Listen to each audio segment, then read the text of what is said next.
Good afternoon. I'm Titus Cunningham, Regional Sales Development Manager here at NCC. Today, I'll be walking you through hosting a compliant Medicare event, grassroots marketing that works for you. All right, so just a quick little intro here. Welcome, everyone, and thanks for joining us today. This training is focused on one of the most effective but also misunderstood areas, growth strategies in Medicare, events, grassroots marketing.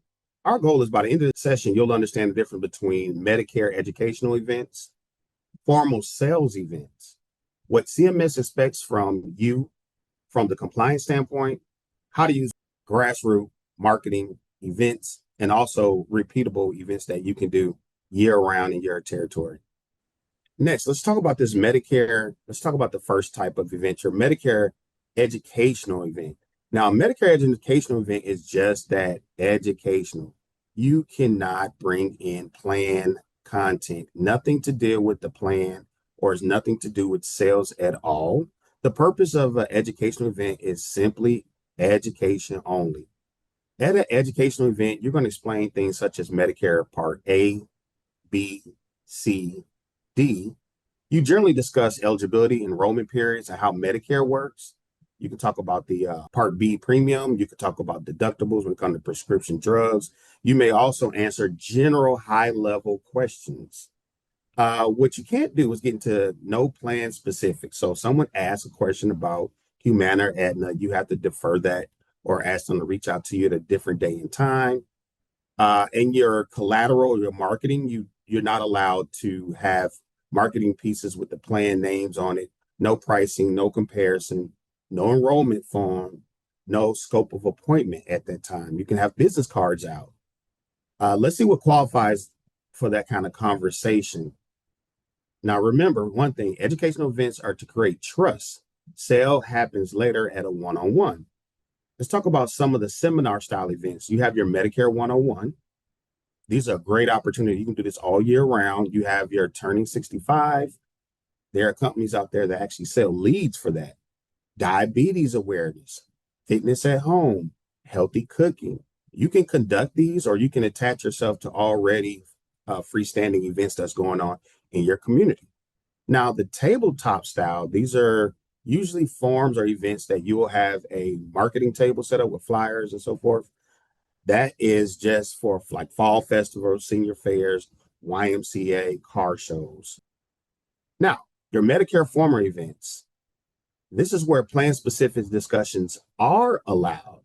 At a formal event, you can discuss Medicare Advantage Part D plans, talk about premiums, copay, network benefits, collect the scopes. Ladies and gentlemen, your intention and the reason why you're there is to collect the scope and get in front of them. You also can enroll beneficiaries. But with that comes some responsibility. Events must be reported to carriers and are required. You must present plans fairly, no pressure, no urgency language, no misleading statements. Example, Medicare plan overview. When you report these to the carriers, they will ask you to give them like a 72-hour window. So these are typically not the same day. All right. Compliance starts before the event ever happens. Any flyer, email, social media, or handout, they must clearly state whether the event is educational or sales. Include required CMS disclaimer. You can go on their website, the CMS, and find a disclaimer. Avoid words like best, top, or recommended. Avoid anything that implies government endorsed. If your marketing isn't compliant, the event itself doesn't matter. It's already a problem. When in doubt, submit a marketing inquiry for approval. We do have a compliance officer here at NCC, so feel free to reach out to us in the sales development department. We can reach out to him and he can look over the social media posts you want to push out or the collateral that you have created. So do stick to the topic. Let's go over the do's. Stick to the topic or type of event. Use approve materials only. Answer questions honestly within the scope of the question. Try and collect consent to contacts. Now, let's follow it up with some don'ts. Do not cross the line between the educational and the sales event. If it's a Medicare 101, please only talk about Medicare 101 Though you will have questions from audience attendees, they may ask, you defer that, let them know that that's a one-off, something that we're going to talk on the sidebar, or they just jot that down and let them know that you can discuss that at a later date and time. You can't have any plan benefit information, so avoid speaking on that. Don't let anyone know this particular plan comes with a flex card, or I heard about this. You also cannot collect any of the educational events. You can't collect any information. You can't collect the scope of an appointment. And if you have a giveaway or some type of raffle or nominal gifts on the table, they have to be a value of less than $15. Documentation best practice. Have and keep copies of your event flyers, sign-in sheets if you use those, consent to contact, presentation material, any giveaways, those are cups, those are pens, uh, the little items like eyeglass holders. Protect PHI at all times. If you write down a scope or consent to contact, you have to keep that on your person and protect that information, keep that locked up at home, or convert it over to your CRM system if you currently use one. Here at NCC, we're very big on advocating for agents to go out in the field and do different types of events. So we have something called Event in a Box. Event in a Box is essentially just what we referenced before, up top, just your collateral, marketing, your flyers, tablecloth, any type of stands or vertical signage. You want to have all that information together, have all those different things to support your event. You don't want to show up and no one's coming to your table because doesn't look very appeasing. So have little maybe candy on the table and little giveaway items. Hosting a successful Medicare event. Let's talk about this, right? Choosing the right venue is so important. You want to make sure the place is accessible, that they have handicap parking, that they're handicap accessible. If they're on the second floor and there's not a elevator or some sort of ramp, you do not want to host your event there. Think of places that are locally well established and known with plenty of parking. So consider some great options such as the library, a community center, local churches. A lot of churches have activity rooms or they have some kind of family room or ancillary room, senior housing common areas. A lot of the senior facilities have common areas that's open for you to host events. I specialize with working with, they're usually called service coordinators. So you speak with a service coordinator at a senior housing facility and try to get on the calendar. Pro tip, always ask about 2 months in advance. Sometimes they actually have literal calendars or newsletters that they produce. So if you get ahead of everyone, your information will be there and you can lock down multiple dates ahead of time. Restaurants, no meals tied to enrollment. Never, never, never imply that if someone comes to a restaurant and they are dining or eating at that particular session, that they have to enroll in any of the plans. Another tip here with regards to restaurants, you want a restaurant that's well known, plenty of parking. If you're in a major metropolitan area and they have to pay to park, there's a good chance they're not going to want to come to that. If the restaurant is too far out, there's a good chance they may not want to attend that. Another thing to consider, find a restaurant and during between the busy hours, if you come and host an event at noon, it's going to be full of people there for lunch. So you're going to get a lot of background noise and sound as you're trying to present. And that's a no-no. You don't want to do that. And if you do it too late in the evening, again, it's the dinner crowd. So a good time to kind of shoot for events from my experience is 1 to 4.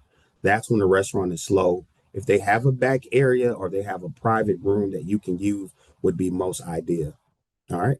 Virtual events, guys. Virtual events work good as well. There are a lot of times we're not considering doing educational sessions or doing informative types of events on virtually too. Just like you're learning from us virtually, a lot of people can learn from you virtually. You can set these up and you can repeatedly send these out. You can host events and reach people in other states and other markets, especially for my agents that have license in non-resident states. So in your event structure, you want to do your Medicare welcome, set the expectations, tell everybody where's the restroom, give them about a timeline of how long your event's going to be. Make sure you do your overview, your Medicare overview. Allow time for questions. Make sure you always allow time for questions. And then set up clear next steps like what does one-on-one look like, appointments, And then the post-event follow-up, schedule any appointments compliantly, any educational handouts or flyers. And then if you want to give everybody a thank you call or a follow-up email, that would be ideal. Hey, before we move on, ladies and gentlemen, let me mention something very briefly. For myself personally, one thing that I did as an active agent working in the field, I would go out and secure multiple events over a course or a period of time. Go to my local senior buildings or rec centers, and I would create events. One thing we discuss is educational formal, but you can also create your own events. And these are events that you control the whole entire run a show. One thing that was very successful for me was a Mother's Day event, a Father's Day event. We've done the senior prom. A senior prom is nothing more than someone getting dressed up to come to a local location, have a DJ, have some little free giveaway items and spin the wheel and the little lights going. Very cost effective. Mother's Day, transparently, guys, I went to Sam's Club. I ordered a bucket of carnations, the little white flowers, had an all white Mother's Day party. I had to wear all white as well. I think the flowers at that point in time were $60 for like 100 carnation on samsclub.com. And I just picked up cupcakes and then went on Google and downloaded a Mother's Day poem, went to the Dollar Tree and bought 50 frames. That's all I did. And I think altogether, maybe I spent $100. Partner also with sometimes if you have enough sales, you guys can also partner with local uh your broker managers for the carriers. Reach out to Aetna, Humana, or Cigna and ask them to join you in an event. If you're a seasoned rep and you have sales, sometimes they'd be willing to help offset some of the expenses. I can't guarantee it, but I had it happen several times. So Mother's Day, Father's Day, you guys should be going ahead and knock those all out in late February, early March. Host a St. Patrick's Day event, host something around Easter. Seniors love live music. If you know somebody in your city or town, live music or a DJ, great opportunity to fill the room, get activity. You control the event, you'll get a higher response rate too. Just something to consider. Grassroots marketing. Now, this is the thing right here. Your goal in this grassroots marketing is to schedule these one-on-one appointments, get out there and get in front of people. So this is local. This is very relationship based, and this is building that trusted brand of who you are as the expert in the space of Medicare and insurance plan options. It's not expensive at all, and it doesn't require a bunch of mass mail. It's just showing up consistently in your community so people know who you are before they need Medicare help. High impact grass marketing, what it looks like is community partnerships with food banks, senior centers, the local church. You can conduct your local lunch and learns, referral partners. Right now on this list, we have pharmacies and CPAs. I'm going to give you a few more. You also consider financial advisors. Many of them have a license, but they don't want to, or they just don't specialize on the Medicare side. So working with them to send a warm transfer or warm referral over, because they are getting the questions, is an ideal referral partner. A great one that I use, and not enough agents really tap into this, is the dentist office. When I found out that the plans are covering dentures, partials, bridges, and how much they cost, and most of the plans don't cover the full amount.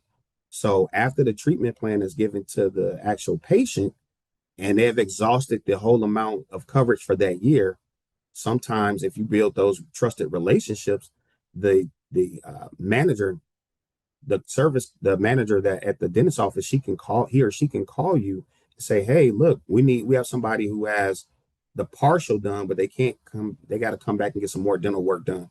Do you have a plan that you could possibly put them on? Now, if there's an SEP, you can actually probably potentially get that person to become a client of yours. So something to consider. Connecting grassroots to events. Grassroots marketing builds a lot of trust, and you want to build that attendance by going out in your community, telling people what you do. Use Eventbrite. Use Facebook. Facebook actually has an events tab, so use that as well. And then you want to follow up to build your enrollment. So stay in touch with people. It's very imperative for your success. All right, we're going to put it all together. Let's choose the right type of event for your goal. So we're going to bring everything together. I promise you all this will pay off. We have some veteran top producers, and they're out there still doing grassroots marketing. Their book of business is well over 300, 500. They still have time and they make time in their community because they understand it's very important. And as you build this, you also open doors for referrals, referral partner.